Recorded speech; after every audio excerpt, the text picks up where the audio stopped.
All right, everybody, good morning. So we're gonna go ahead and get started. So today's class is going to be mainly about a few questions that I've had from a few loan officers on what we look for on our documentation when we're getting started on a loan or anything like that.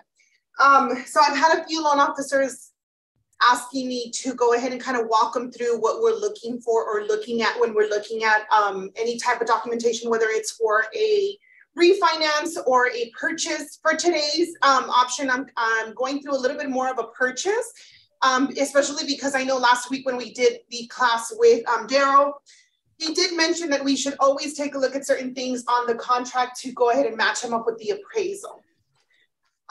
So again, if you guys have any questions as we go, please feel free to unmute or place it on the chat and I will be taking a look at it. So we're going to go ahead and get started on a real estate purchase agreement.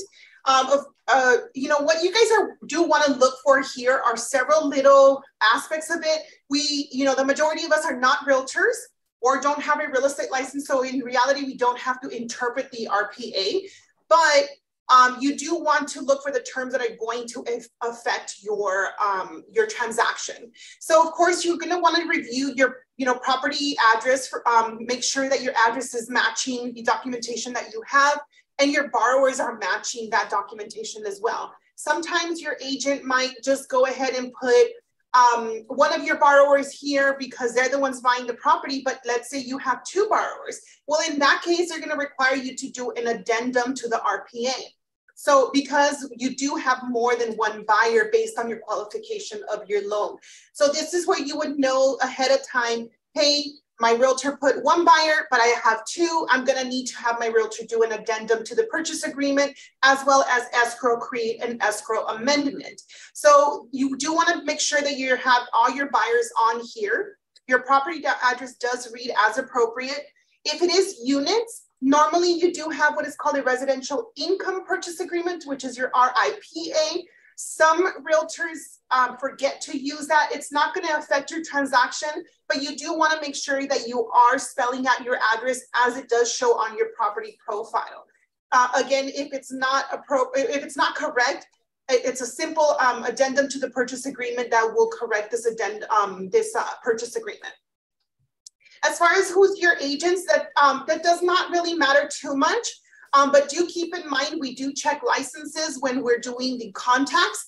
And we do make sure that your agents are not, there's nothing pretty much against them because we do run fraud guard on your agents. So just, one of the things that I do as a loan officer is I do go to the DRE website and I look up their license number and make sure that, they are currently licensed.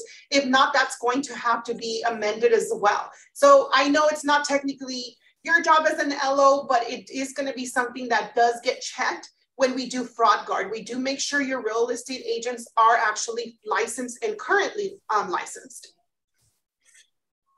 Now, when I started in the business 20 years ago, our purchase agreement was like a few pages. Now it is 16 pages, and you'll take a look here. So it's more than doubled from when I started.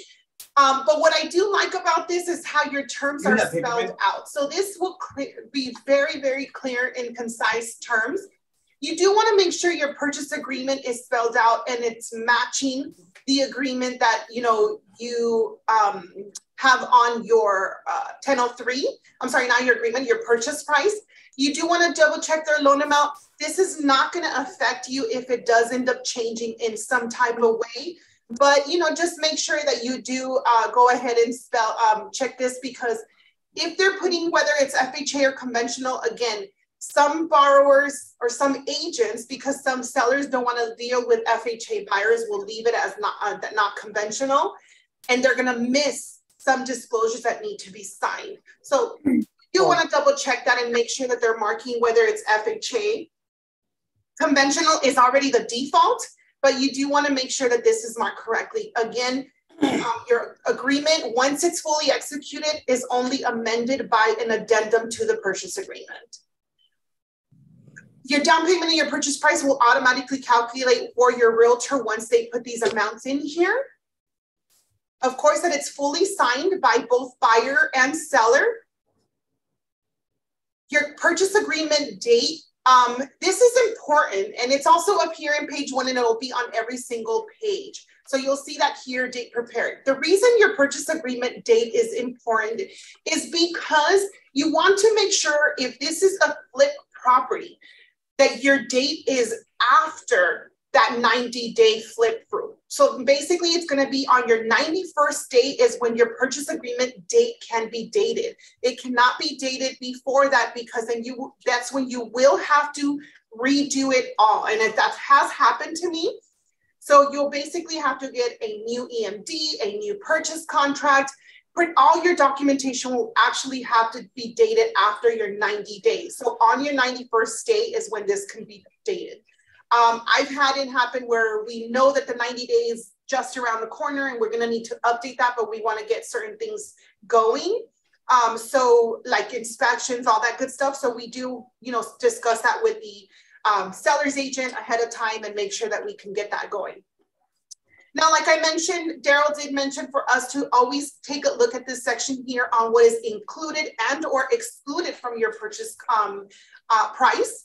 So if you have the seller leaving certain appliances like a stove, refrigerator, washer, dryer, microwave, bathrooms, any security systems, the dishwasher, anything like that, you want to make sure that it is included on here. Again, if it's not, and it's going to remain with the property and it's on the appraisal, you are going to need to get an addendum to the purchase agreement with FHA. So just keep that in mind. FHA is always going to be a little bit more strict when it comes to certain things. A lot of our realtors, and I can honestly attest to it that my husband hates preparing purchase agreements. So I'm always very, very, diligent when I'm looking at this stuff when he's dealing with any buyers, is to make sure that he's completing this appropriately so we don't have to do so many addendums and do so many changes to the purchase agreement. Because the less paperwork you have the seller sign, the smoother the transaction goes and the quicker you close. The other thing you do want to take a look at is any other type of inspections or any other fees that your buyer needs to pay. The reason for that is just always remember, everything must be disclosed ahead of time. So if you have a, here, let me see where it's at. Anything here that says fees or costs, or reports, any type of report that needs to be paid, like up here. Let's say they need to pay a transaction coordinator fee or a home inspection fee. Of course, the home inspection will be paid outside of closing, but if you do have a transaction coordinator, or they're going to pay for a portion of, let's say, a termite inspection, that does need to be disclosed on your initial disclosures. So you just, and these are your loan disclosures. So you want to make sure that you're taking a look at any of these fees that might be reported on here, especially your transaction coordinator fees, because I have seen it happen where a transaction coordinator will not get paid through the transaction because their fee is not notated on here. So even if it isn't, you want to make sure you're asking escrow when you ask for your fees to be sure that they disclose this for your transaction coordinator so that they make sure that they get paid. As far as the home warranty, there is a tolerance. So if we meet that tolerance and let's say the home warranty exceeds the $675, let's say they wanted to add additional coverage or anything like that, and it exceeds the $675 seller is paying. Again, there is a certain tolerance, so you guys can get with us on that, but the majority of the time it usually meets the tolerance because it's about $25 that it exceeds or something like that. The other thing that you do want to take a look is if you have any type of addenda. If the property is a probate or if it's tenant occupied, you're going to need your attachments to that. You want to also make sure that if you have any other type of disclosures, like for instance, if a property is occupied as a tenant occupied, there is certain disclosures that do need to be provided to us. And I'm drawing a little bit of a blank right now, but basically, let's say they don't have their lease agreements, but you need to make sure that you get something signed by the tenant stating the amount that they actually pay in rent. And the addendum is here that you do need to attach to this purchase agreement. And again, like I said, I'm drawing a little bit of a blank right now, but you do want to make sure that you have those disclosures because you are going to basically have to give them to your appraiser. So do keep in mind, we do upload the full purchase agreement for the appraiser to review, just like Daryl had showed you guys on the appraisal report where it says that they reviewed the actual purchase agreement. Again, they don't interpret the full purchase agreement, but they will go ahead and look for the terms that they do need to look for to be able to utilize that. Again, if it's a short sale, will they be a court confirmation? You know, are the tenants staying in place? Are the sellers going to stay in place? So all that stuff is you're going to find here in this page if there are any attachments to this purchase agreement. The rest is all like, you know, boilerplate items. My suggestion has always been, even if you're a loan officer or a loan officer to be, is for you to get to know your purchase agreement, for you to actually read. And I know it's a lot of pages, 16 pages is a lot, but there's a reason for that. At the end of the day, you're able to know what this contract is and how it's affecting or protecting your clients, whether it's the seller or the buyer. So I would definitely recommend for you to actually do that, because there are stipulations on here, like the occupancy is, you know, however this is going to be, whether it's a primary or secondary residence, or if the buyer is going to intend on occupying the property, or if the seller is going to stay at the property for a certain amount of time and there's a rent back. You know, if you guys take a look at your loan package or your loan docs, when you actually go to sign in with your client, on most of your transactions, if there are primary residents, it does state that your borrower must occupy the property within 60 days of closing. So this is why you guys want to make sure you take a look at that, because it is boilerplate items, but it's important for you guys to take a look at what's going to happen if the seller's remaining in possession of the property after close of escrow. How is that going to affect your buyer's loan? So this is where it's important for you guys to really get to know your contract, even if this is just conditions that are going to stay there no matter what. Because if it's a condition that doesn't apply, then you want to make sure that you're talking to your listing and selling agent to make sure that this is removed. And again, that's done in a counter, which I'm going to go ahead and show you guys within the counter process. If not, it's an addendum. Contingency removals. Of course, in the first page, you guys are going to take a look at the contingencies here. So this is important to you guys as a loan officer, because you do want to make sure you guys are meeting your contingencies. Now, I do know that as a realtor, we're going to put the lowest contingency possible so that we can get our offer accepted, right? But a lot of the times it's not going to meet those contingency periods. So our standard contingencies are 17 days all across the board here. But a lot of the times, of course, our realtors are going to put less or say that it's not contingent upon that. Now, just keep in mind that that does fall on us, because we have to meet those contingencies based on what the realtor placed on us. Now, it does give us here the option where, you know, if there's a minimum purchase price that it has to meet. But again, you guys do want to look at your contingency dates. The most important ones for us, of course, are going to be your loan and appraisal, your investigation of property. It's not your job. You're not the listing agent, but loan and appraisal, you guys want to make sure we're meeting those contingencies, or if they're marking them here as a no contingency for this period. So now with that, again, you always want to make sure all your pages are fully signed. You want to make sure all your addendums are there with your purchase agreement. The majority of these clauses are, again, basically clauses that you guys do want to get to know and see what affects your transaction. There used to be, and I don't know if it's still there, I haven't reread the contract, but there used to be a specific portion where it would say the only items that were actually involved in the escrow and lending side of the transaction. Solar systems, you guys want to make sure that they are actually addressing this. Now, there is a clause for that here, but It does have to state on your purchase agreement if it's staying on the property. And that, again, it's normally always going to be on your terms section. So on your terms section here, they'll either attach something here or they will place it down here if something is going to be transferred or anything like that. So it'll state whether on the other terms, whether the solar panels are going to convey, whether the seller or buyer is going to pay for them, the buyer monthly, or the seller paying them off through the transaction. I'm in this group in Facebook that they basically came in and said, well, what if the buyer doesn't want them?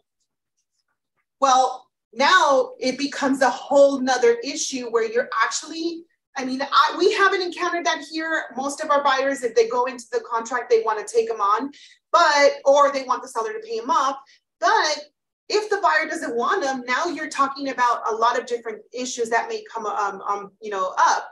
Is there a cancellation fee with the solar panel company that the seller needs to pay, that the buyer does not need to incur anything? Is the roof in need of repair after removing the solar panels? So especially when it comes to the roof, you guys want to make sure you do get involved in that if the buyers are not going to want the solar panels and they want them removed prior to closing. So this is where we do kind of get a little bit involved. Anything to do with your HOAs, you guys want to make sure that you're taking a look at the who's paying for, and I know I keep going back and forth, it's just the clauses are in different places, but you want to make sure who's paying for those items. Some sellers will not pay for the HOA preparation of disclosures. It does say seller here, but again, it's a negotiable item. So it could be on your counter where the seller's not going to pay for it. The certification fee, again, it does fall under the buyer, but again, it could be something the buyer can negotiate within their contract for the seller to pay for it. Transfer fees, anything like that, you do want to make sure these fees, you're looking at them to know who has to pay for them. Again, the reason for that is what you're disclosing on your initial loan disclosures. Other than that, again, once you're double checking your contract and making sure that your purchase agreement is fully signed, I usually look at it this way and I just kind of go through the rest and see if it's all fully signed, everything's completed appropriately, making sure all my signatures are consistent. So once I get to the second to last page of the contract, I want to make sure there's no counter offers.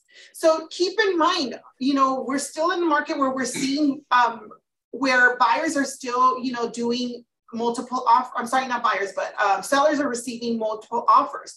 So there's a little bit of a difference. So the contract was changed not too long ago, where there is now, where it used to just say counter offer on top, and you had to stipulate whether it was the sellers or the buyers.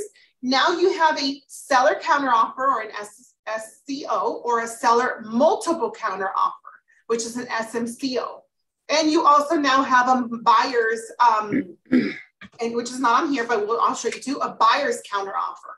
So of course, we want to make sure if you're going to have a seller counter offer or seller multiple counter offer, you have a number 1, buyer counter offer number 1. Sometimes they put number 2. And again, you guys want to make sure that they have the numbers correct, because if it's a number 2, that means there was a buyer counter offer number 1. And I've seen realtors that just make the mistake because they're so used to a counter 1, counter 2, counter 3, that they put that 2. So we do have to make them correct and initial on that top.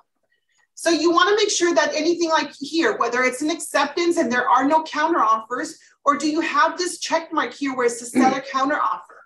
And this is where you would now take a look and find your counter offer. You want to make sure that your counter offer doesn't have a counter offer. Let me just go ahead and make this. It's not helping me. So again, when we were discussing addendums, you want to know, what is it attached to? Is it to your purchase agreement? The majority of time it is attached to your purchase agreement, and you do want to read whatever will come up in this addendum that is going to affect your transaction. Sometimes it's attached to the seller multiple counter or the counter offer to the buyer, because they want to make sure that they stipulate a lot of items. And of course, there's not a lot of room on the counter offer. So if you notice here, they have other terms. So you want to make sure here, if it is subject to another counter offer, you do want to make sure this is marked off, so that you can, if it is marked off, that you look for your buyer's counter offer, which would be this one here. And if you notice again, it does say buyer counter offer. or seller counteroffer. Now, it does say here, it may not be used as a multiple. This is the multiple counteroffer here.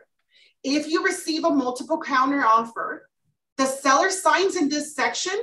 Let's just say the seller decides to accept this multiple counteroffer and the buyer did not make a counteroffer. Your buyer is going to sign in the section here where it says that the seller, and it does state it here, the seller do not sign this if the buyer is giving you a counter. If the buyer is giving you a counter, then you do not sign this section. But if this section is signed, that means the seller has accepted the buyer's offer here and the buyer has not submitted a multiple counter, or I'm sorry, a buyer counter offer. So you do want to look for this signature on this page if it's been accepted and there is no buyer counter here. Any questions so far? I know I talk fast. No questions? So that is pretty much what you guys look for when you're looking at your counter offers. Again, just make sure that they're dated, they're signed correctly, there are no check marks. I did have a situation once where I was going back and forth and asking for the counter offer, but they made the mistake of marking it off and there was no counter offer. So I had to make sure that they go ahead and erase that portion and initial it or exit out or something. Again, you cannot change it for them because at the end of the day, these are contractual terms. So you want to make sure that you are addressing these type of items to your agents so they understand that it does affect your lending side. Because at the end of the day, you do want to make sure that, all your terms are actually being met appropriately. Because let's say there is a hidden counteroffer. And on that counteroffer, guess what? The price was higher. Then you got to start your loan all over again. Because at this point, your counters are what's determining what's the final purchase price if your purchase agreement does not have that final purchase price on here. So if you have that X marks that spot, you want to make sure that you get that, that counter offer there. Now, again, sometimes they don't mark them off.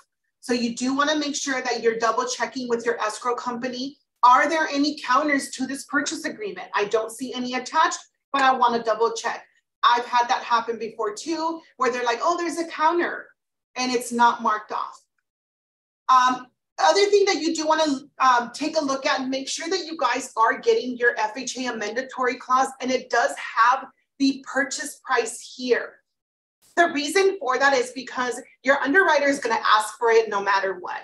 Even if the underwriter, let's say, for some reason we skip, we don't ask for it, our secondary market or when we go to sell the loan is going to require we have this. Why? Because it does have, some information for the borrower to take a look at. And this does need to be completed, the purchase price, and it must be signed by all parties. This includes all your buyers, all your sellers, and your listing agent and selling agent.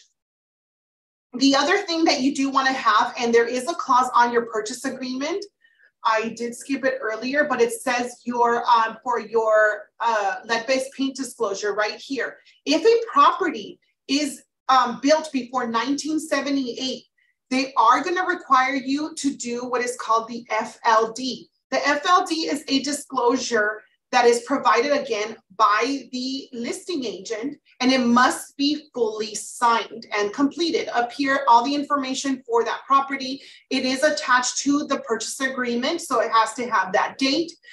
This does not really need to be completed because it is just asking the seller if they have any knowledge of lead-based paint in the property. If they have no knowledge, that's already stating that here. If they do, they need to complete it. If they have any reports for lead-based paint, they need to complete that. Sign. Buyers or tenants, if there are any tenants, must initial, and your listing and selling agent and buyer must sign over here on page 2. So do keep that in mind. If you guys do have a property that is pre-1978, even if it does not have lead-based paint, even if it has been remodeled, you're going to need this signed for, especially for FHA transactions. And trust me, they've gotten very, very strict about asking for these items. So You know, it's a good thing. Again, your processor or your processing team is definitely going to start working on these items for you. But if you can get them ahead of time, you know, it's definitely going to be a help to you to start making sure that they're fully completed, fully signed, because they do need to be fully signed for it to be accepted, along with this FHA amendatory clause. So I'm going to close these out. If you guys don't have any more questions on those. No questions. The other thing we definitely want to take a look at, and once we get into a escrow transaction, I'm going to show you guys a couple prelim samples. This is something that was more of the reason why we did this class, is because we were seeing a lot of things that were coming up with prelims that, and again, we're so used to leaving it up to escrow, right? I was an escrow officer years back, and I was very quick to tell my agents, you know, because back then we didn't necessarily have a lending license. It was mostly realtors. I was quick to let them know, hey, you have this on title. Make sure you guys are taking a look at this and addressing this now, whether I needed a statement of information. So I highly, highly, highly recommend, whether it's a buyer that you're working with or a borrower in the sense of a refinance, get a SI completed ahead of time and send it to your escrow company. There are things that sometimes do not show up on the preliminary title report that will affect your deal towards the end of your escrow when they do the date down. So the best option for you to avoid that is to get an SI completed at the very beginning of your transaction and send it to your escrow company and let them know, hey, here's the statement of information. Please have title date down this file ASAP. Because we have seen it happen where it doesn't come up in the prelim, but let's say from opening of escrow to close of escrow, something comes up. And again, it doesn't matter if it's a purchase transaction and it's a buyer. If they have any type of lien that comes up, it will pop up and it will need to be addressed. It doesn't matter if they're purchasing. I have had it happen, especially in my experience as an escrow officer. It can cause a deal to fall apart. So I highly, highly recommend. And if you guys don't have a blank statement of information, let me know. I have one, I can shoot it over to you. When I have my buyer basically sign my borrower's authorization, I have them sign one and I ask them all the little pertinent questions. But of course I'm gonna have the social, because I'm running their credit, of course, and I'm gonna have their date of birth because I have their ID. So the majority of the items you're already gonna have, so you can just help them complete it as well.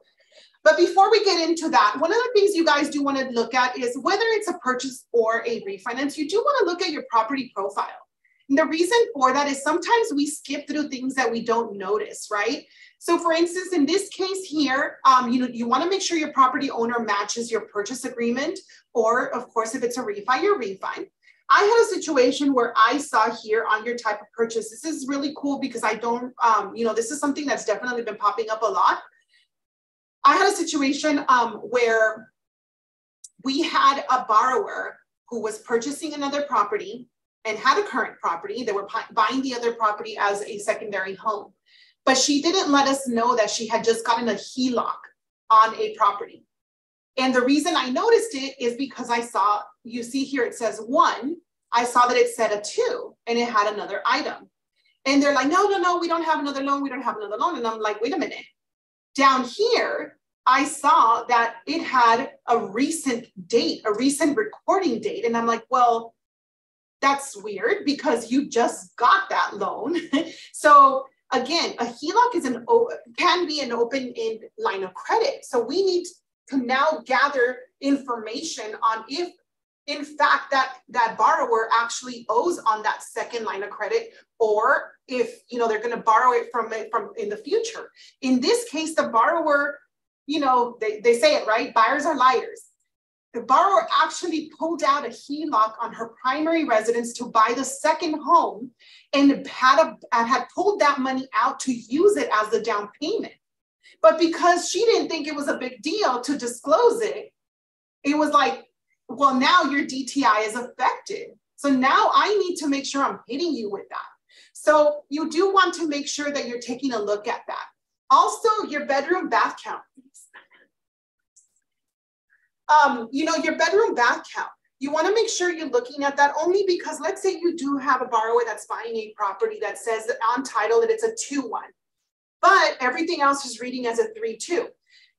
Your property profile not necessarily is going to kill your deal. You do want to make sure that your prelim is reading appropriately because a lot of the times the county assessors doesn't get what is called a property data change request. And I used to work for an investment company, and that investment company, I used to file those all the time. And the reason for that is because we did a lot of remodeling of homes. And of course, we would add on whether it was a bedroom or a bathroom, you know, or we would add square footage and all that stuff, but it wasn't actually necessarily updated on the county assessors. And it can take years or months sometimes for them to do it, but we would at least file them. So you guys do want to make sure of that. Other thing is land use. You want to make sure that your land use is reading appropriately. I've had people tell me, no, it's a duplex, but the land use itself it's not a duplex, it's a single family. So this is where it starts getting a little bit complicated when we're doing a loan because we need to make sure that the property use is actually appropriate to the purchase of the property, especially if you're giving this borrower income for the second unit. You want to make sure that second unit is permitted and all that good stuff so that you can be able to continue on with that transaction. This, you know, here, the lien history, this just goes to show you if they have any other liens on the property. It does become important when you're doing a refinance. And I'll show you guys a prelim sample right now where we had a borrower that came in and is doing a refinance on a transaction. They want to cash out $100,000. But they never disclosed that they had a second or a third loan on title.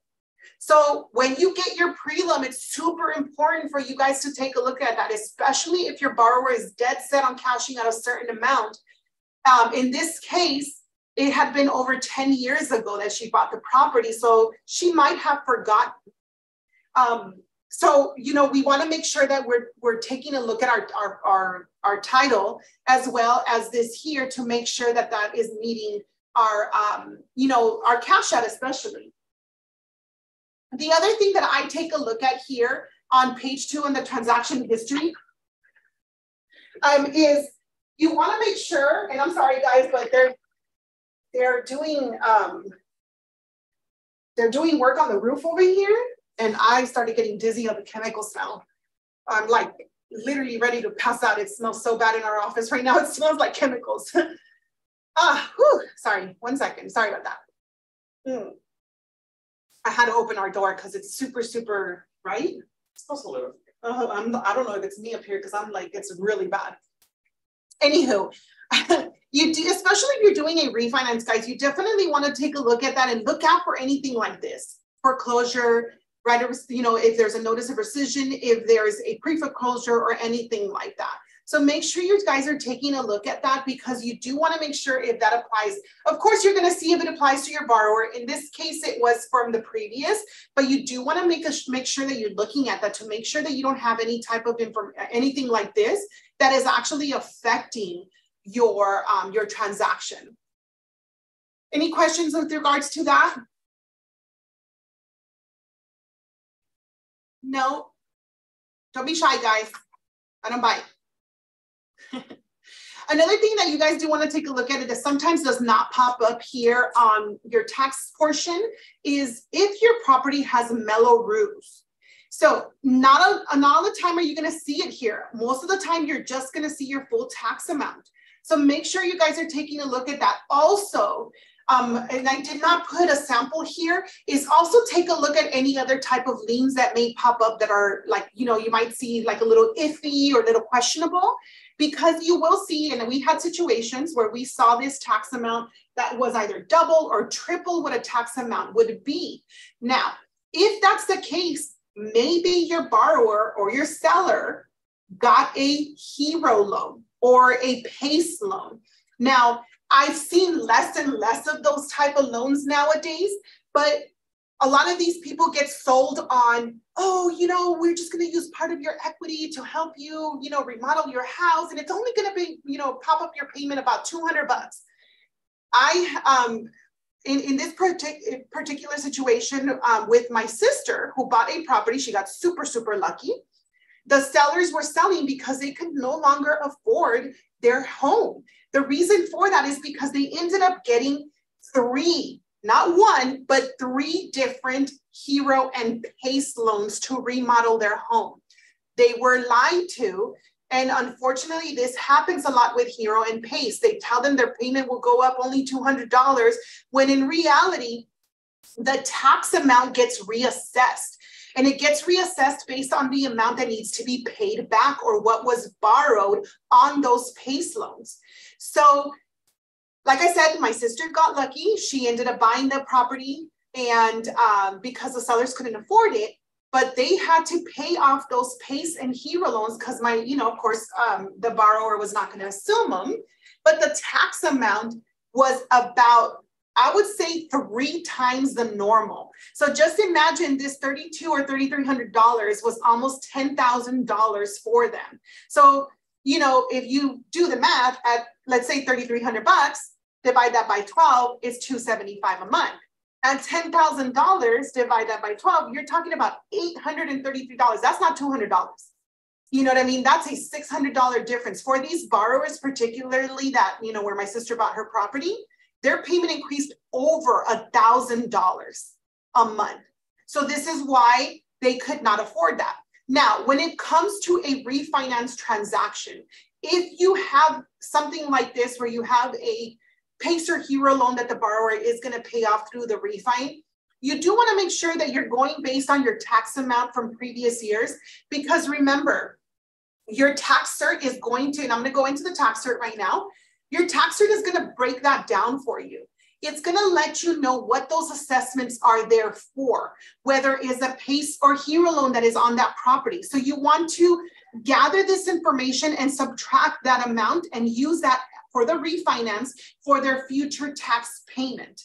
Some people may not take a look at that, but we do, because you do want to qualify your borrower based on the actual appropriate amount of your tax payment. Any questions on that? Getting into your tax cert. Again, we as your processing team are always going to be taking a look at your tax certification, and we're going to order that from your transaction title company, whether it's a sale or a refinance. But always make sure that you're taking a look at your assessments down here. Any lien descriptions or any type of different lien, like I said, any assessments that are placed on your property. Again, the difference for that is because what if you have mellow roofs? You do want to make sure it's already included on that balance amount. And the reason for that is because let's say you're giving somebody the tax bracket of, like, let's say that $3,300, and you divide that by 12 and you place that as a $275 on your payment. But you did not account for the mellow roofs that is a different amount. So let's say that $3,300 is now $4,300 because we did not include the mellow roofs. So you do want to make sure that, especially in certain areas like Jurupa Valley, some areas in Riverside, Corona, they have mellow roofs. So you want to make sure that you're taking a look at that you're including or finding out if there is mellow roofs, because the difference between it at, $4,300 and, it's $358. So you're talking about a huge difference in your qualification of $100 in taxes. And if this is a purchase, you may be exceeding your DTI. So you definitely want to make sure that property is in those areas where it's commonly known to have mellow roofs. Make sure that it is included in the tax bracket that you're calculating it for, and that you're asking your listing agent, or I'm sorry, not your listing agent, your selling agent, to look out for it when they're showing properties to buyers in that area. I've seen that. I've seen that happen where our agents are not taking a look at that. And so I let them know, hey, if they're going to be purchasing in Riverside County or, certain counties that I know are particularly known for mellow roofs, I always let them know. Make sure you look at that listing, that NMLS, and make sure that NMLS page lets you know if, in fact, there is not mellow roofs. Some listing agents don't know. So you want to make sure you ask. Is there mellow rules on this property? Because I want to make sure my borrower still qualifies for this transaction if they get into escrow. So, you know, just giving that information to your selling agents is great. You know, I've done that a lot of times with my clients and they're like, holy crap, I didn't know that this area can have mellow roofs. Some agents don't know. You know, it's something that you just want to make sure you guys are taking a look at or informing your buyers. If you know they're going to go purchase in an area that is commonly known for mellow roofs, in this case, Riverside is. So not every part of Riverside, but Riverside does have a lot of sections that, you know, have mellow roofs. So make sure you guys are taking a look at that. Any questions? All right. So I'm going to get into the prelim phase of this. Obviously, there are a ton of other documents that we have to take a look at in order for us to make sure that our property, you know, our transaction goes smoothly and all that good stuff. These were the particular documents that people brought to my attention that wanted to address, again, what are we looking for? What does this change? How does this affect my deal? All that good stuff. One of the most important documents you guys, even as loan officers, even as realtors should be reviewing, should always 100% of the time be your preliminary title report. This is going to tell you how smooth your transaction is going to go. I actually have 4 samples, and I literally chose these 4 samples because they were not necessarily affecting my transaction, but could have affected my transaction if these were not caught in a timely manner. When you're looking at this, is just your cover page. So, you know, you just want to make sure this information is appropriate, you know, to your escrow company. And the reason for that is here in the cover page, let's say you do change escrow companies, you do have to get this updated, just so you guys know. If your escrow company changes, you do have to have title update this information. You want to make sure your effective date, your prelim is good for 90 days. So you want to make sure that it is effective for that. But keep in mind, let's say we're in April. This has an effective date as of March 31st. What is your effective date? Your effective date is what popped up on title as of this date. We're on April 25th. What if something else popped up? You know, what if another lien was placed on title? This is why it's important for you to make sure that you're letting your title officers know, or your escrow companies, hey, make sure they date it down, make sure nothing else has come up, especially if you know that something might. You do want to make sure who it's vested under. Sometimes you do see, you know, it says so-and-so, husband and wife as joint tenants, comma, subject to item number so-and-so of the preliminary title report. You want to go to that item number and make sure, what does that mean? It could be, you know, a cloud on title, whether they transfer title, whether they transfer title, you know, without title insurance, you know, so now you're going to have to get a deed, affidavit of uninsured deed signed. You're going to need to have that other person who either deeded out or deeded in signed. And I've had situations where that person is AWOL and no longer be found, and that creates a cloud on title. So you do want to make sure you're looking at that subject.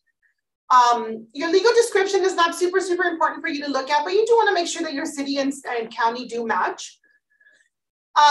Your taxes, you want to make sure that your taxes are showing current for your fiscal year. So of course, this is letting you know that for the year of 2023 and 2024, they have not popped up, because that is of course due in November, delinquent in December, due in February, delinquent in April. But you want to make sure that your taxes are paid current. If they're not, this is you know, especially if it's a cash out and they want more money on hand, they are going to have to pay them current. So we want to make sure that you're taking a look at that. Easements, it may not seem super important to take a look at easements, but it can affect your livability of your property or use of property. So you do want to make sure that you guys are taking a look at these easements. The majority of the easements are either pipes, utilities, maybe private roadways, stuff like that. So if it's a private roadway, you guys do want to make sure the accessibility of this private roadway, all that stuff. So you do want to just eyeball these easements and make sure there's nothing really out of the ordinary. And I'm going to show you why. On my sample 4 here of my prelim, I had a buyer who bought a property. Property was 14,000 square foot lot, but the 14,000 square foot lot had an easement that she had to either accept or cancel if she didn't want to take. That easement was a future street easement. What does that mean? She could not build. So her idea was like, I have this huge lot. It's super awesome because in the future, I want to build an ADU on this other portion of the lot where it's not on my actual property, it's to the side, and I can make some income off of that.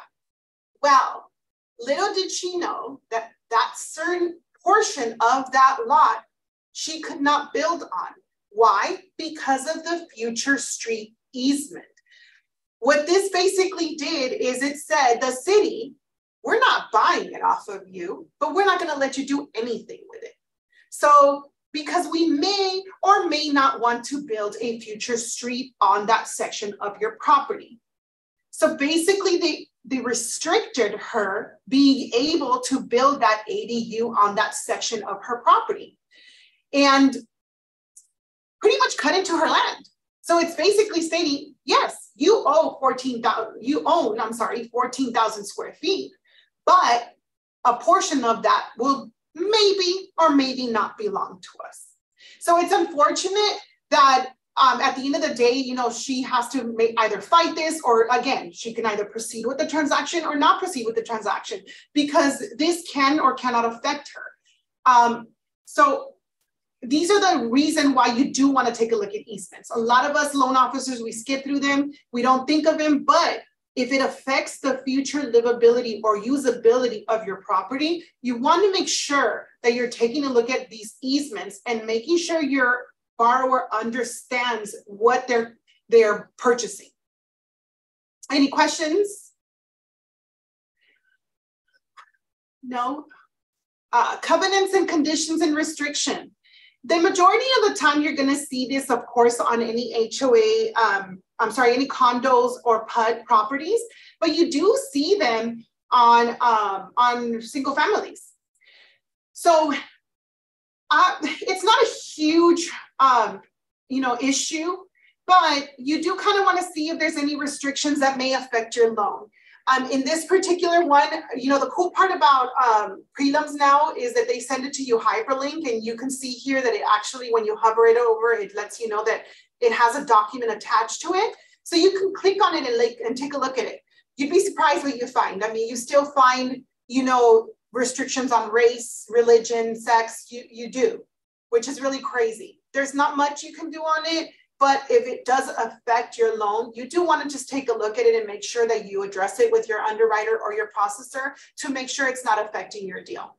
But I did want to show you guys that sample. The other thing you want to take a look at is, again, making sure you guys, if this is a purchase or a refinance, oh man, I'm sorry, closed it. Well, Lordy Lord. We'll just do this one. Whether it's a purchase or a refinance, you guys want to make sure that you are taking a look at the type of transaction that the deeds of trust that are showing up. I'm sorry. In this particular instance, again, just like I mentioned, we had a borrower that had liens on the property that they didn't disclose. If you can see here, over 11 years ago, she purchased this property, has the same loan since then, but also got a CalHFA. But as we kept scrolling through, we realized she had a homestead. For those of you who don't know what a homestead is basically, it allows for your borrower to kind of protect themselves from any liens that can be placed on their property by third parties, contractors, anybody who sues anybody, or it also does slow down the foreclosure process. So this is why a lot of people do the homesteads. So do take a look at this because your lender or your underwriter may or may not require this to be removed. If you see anything like this, a financing statement, A financing statement can be anything that they purchase that is being financed on the property. It can be, let's say, solar panels, or it can be like a water softener or anything like that that was actually conveyed onto the property by the seller or borrower. So you do want to make sure that you're taking a look at that, because in this instance, the borrower didn't let us know that they had solar panels. So we are not hitting them with that monthly payment on their DTI. So we need to make sure that we get that contract for that solar panel to make sure that we're hitting them on the DTI. Again, this just shows the contract, so we'll definitely need a copy of the contract as well as the finance statement and their statement showing their monthly payment. This other thing here that we have here, and this is something that we are seeing a lot nowadays, especially when it comes to refinances, is another deed of trust showing on title. In this particular case, it does say Secretary of Housing and Urban Development. So this is HUD. In this case, I am going to assume this borrower went to forbearance. Why? Because of the date this is recorded. Now, we are obviously going to need a payoff demand for that. Now, this does not mean that the payoff demand is going to meet this deed of trust here. It can be that because of this loan and they went into forbearance, we're going to need to contact HUD directly. And let me tell you guys, HUD can take up to 15 business days, sometimes more, to provide you with a payoff. So if you see something like this, get on it. Because at the end of the day, this is going to slow down your transaction. This also can affect you as a buyer transaction. Let's say you go in and have your borrower lock their loan, but yet the seller has not received the HUD payoff from HUD. And they've been told it's going to take 20 days. Well, guess what? Now it's cutting into your time of your locked loan, on your days on that lock. So you do want to make sure you're always taking a look at your prelim as an agent, as a loan officer, to make sure if that's going to cut into your time. The other thing you want to take a look at on your transactions is always going to be any type of encroachments. If you do have a borrower that has a property that has an encroachment, you want to make sure if it's affecting the livability or usability of your property.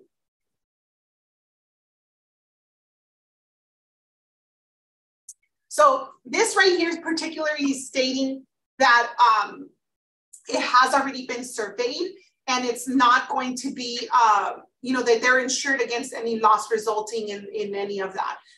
Another thing you do want to look at is any pending liens, any REAP. For those of you that don't know what REAP is let's say it's a property, especially in the city of LA, because city of LA is the ones that usually establish these REAPs. It's basically called a rent escrow account. So what this basically is let's say it's units and the borrower is having to go ahead and have the tenants pay to the city of LA. It could be for various reasons. He's not taking care of the property correctly. The condition of the property is not meeting the standards of city of LA. It doesn't have heating, peeling paint, broken windows. The livability of the property's gotten to a point of the condition not meeting their standard. So therefore, what the city does is it will place a fine or a lien and will let the borrower, the seller or the owner know, if you do not correct these items, we're also going to start taking away the rents from you until these items are corrected. So this is what REAP is. You guys want to make sure that, especially when you have a buyer who's buying this property as an owner-occupied home, you want to make sure this is not going to affect them. And as you can see, this property particularly has a couple of notice of pending liens. So you want to make sure if they have or have not been addressed. I've seen situations where I see the notice of pending liens and they've already been addressed, but they haven't been removed. So what you just have to do is your escrow officer basically has to order whether it's the payoff or the removal of those items. Also, another thing you always want to take a look at is your property usability. Whether it says single family residence, whether it says duplex, fourplex, 4-unit, or this one particularly says it's located on a land that is a commercial building. In this instance, as you can see, I got the report.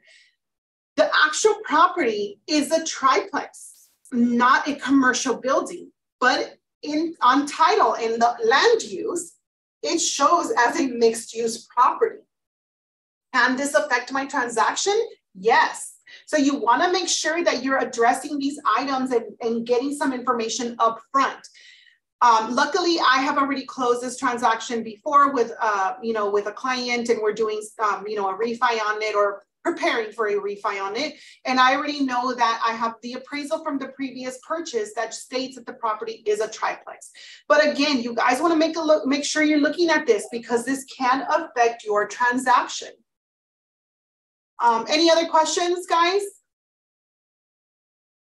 Or any questions? Because you guys are quiet. So as I mentioned, you guys do want to take a look at the conditions, the covenant conditions and restrictions. The majority of your properties are going to have, or prelims are going to have that hyperlink. If they don't, I just suggest getting a copy of them. Another thing that you do want to take a look at is any judgments or abstract judgments. As you can see here, it says County of San Bernardino. This could be child support. And this particular item could be the same thing, but recorded in two different instances. So you do want to make sure that you're taking a look at all these items. And again, get your SI. In this particular case, the borrower did not have a child support, but he did have a collection. So again, especially if you're using income qualifying documents and then you have child support and you haven't hit him with that liability, make sure you guys are doing this, especially if it's a buyer. This particular transaction is a sale, so it's not obviously affecting my buyer. But if your buyer has not been completely truthful with you and they have a child support, guess what? When they do the SI date down, it's going to come up. So this is why I tell you guys, SI. Do your statement of information all the time, even if it's a buyer, even if it's a borrower. Always do them ahead of time so that you guys can catch these things up front. Again, this one had, several different items on here. Again, this probably could have been, that they went into forbearance. So what did I do? I basically asked my escrow officer, make sure you're addressing these items. I don't want it to cut into my time on my buyer's lock because, it needs to be addressed ASAP.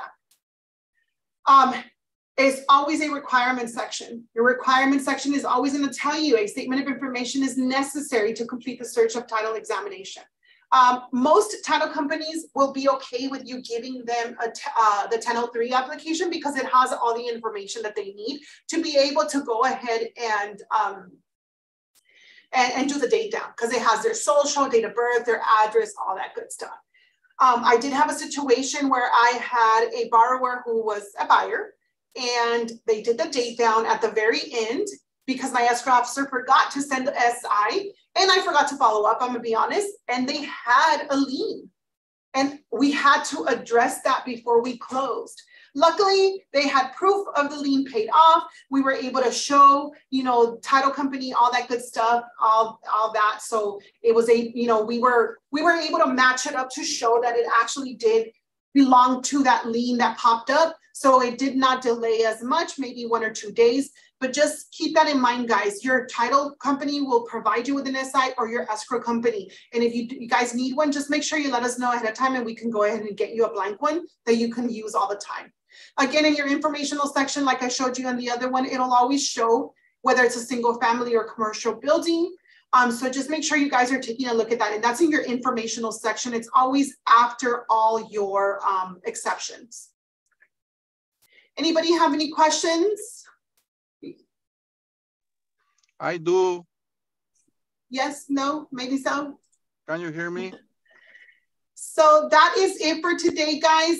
If you guys have any I know there's questions or anything that you guys might have, maybe go ahead, Carlitos.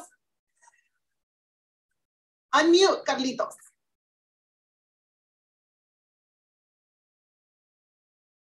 Dime. Pues estoy on mute, ¿sí me oyes? I'm I driving. can't hear you. I'm driving. Let me see. Carlos, you hear me? Yes. Okay, go ahead. Sorry. You see? Better. Okay. No, that's fine.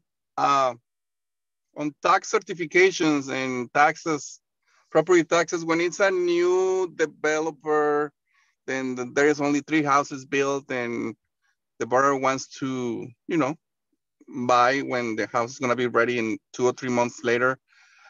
What is the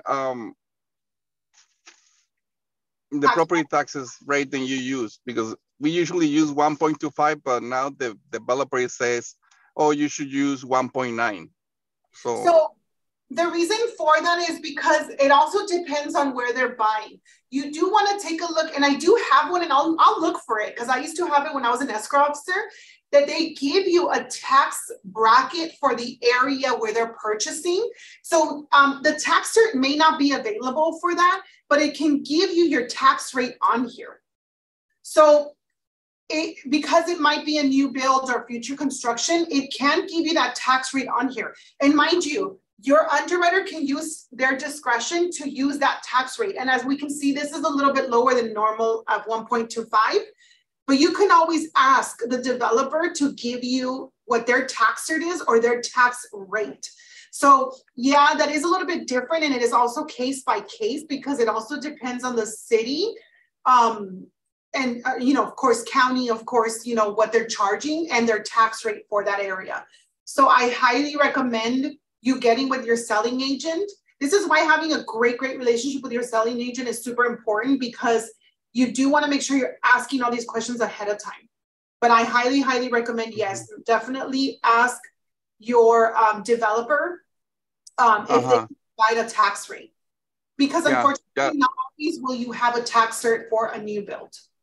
The problem is with the new developers, they want to go by their lender and all that. And it starts kind of a fight. Then, you need to tell me. And then, it's 1.9. And then I was like, well, I always use 1.25, but since it's a new development, maybe there is something then I'm not accounting for. And I say, okay, thank you. I'm going to use 1.9 and go from there.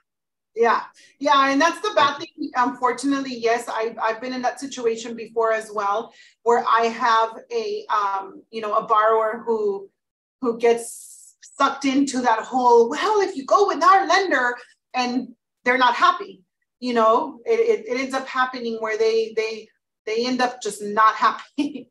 So I definitely highly recommend that, and maybe asking your title rep. Sometimes your title reps are very good at since we need the tax cert from title, at helping investigate the area and around the area, because most of those new construction areas, there's a lot of new construction going on in those areas. So you can be able to investigate that with them too, because title reps, they come in handy. Okay, thank you. You're welcome. Any other questions?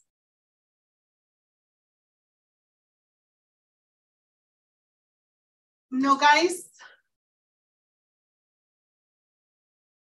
Okay, guys, well, I really do appreciate you guys coming on board. I hope that this gave you guys a little more insight on what we look at when we're doing these classes.